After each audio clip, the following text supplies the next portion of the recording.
Everyone, আমি অনুশ্রী। তো আবার একটি ভিডিও নিয়ে চলে এসেছি। তো সকাল সকাল স্নান করে রেডি সেডি হয়ে গেছি, যেহেতু 10:30 থেকে পরীক্ষা।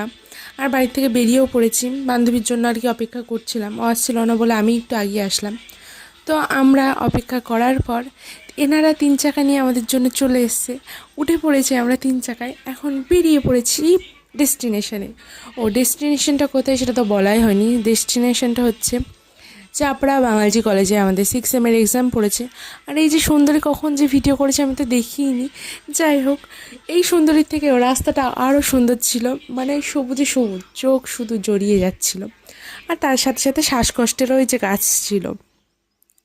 তো তারপরে আমি একটু ঢং করে নিচ্ছিলাম, আমাকে কেমন লাগছে বলো। আর আমি তো জানি পরীক্ষায় কিছু পারবো না, তো এইসব ঢং করতে করতে যাচ্ছিলাম। আর আমরা সীমানগর দিয়ে যাচ্ছিলাম, তো বিএসএফ ক্যাম্প দেখতে দেখতে যাচ্ছিলাম, বেশ ভালোই লাগছিলো। আর চারিদিকে পরিষ্কার ছিল, অসম্ভব সুন্দর রাস্তাটা। ফাইনালি কলেজে পৌঁছে গেছি, কিন্তু কলেজ খুঁজে পাচ্ছি না।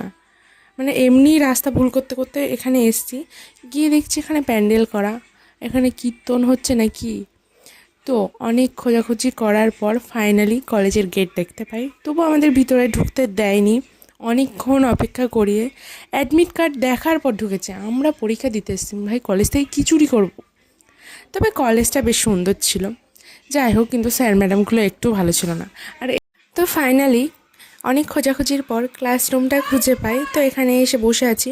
আর এখানে সবার মধ্যে আলোচনা হচ্ছে কে কোথায় বসবে, কে কার দিকে লিখবে। আর সব থেকে একটা ভালো বিষয় ছিল, কোনো সিট নাম্বার ছিল না। আর আমাদেরকে এরা সারা রাস্তা মানে টিফিন খেতে দেয়নি, মানে ভালো জায়গা পাইনি বলে।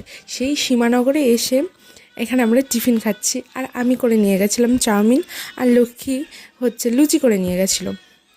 তো সবার কাছে আর কি রিভিউ শুনছিলাম, দিয়ে বলছিল খুব ভালো হয়েছে। আর আমি তো জানি আমার রান্না ভালো হবেই, তো আমার একটু রান্নার প্রতি কনফিডেন্স আছে আর কি। তো চা খেয়ে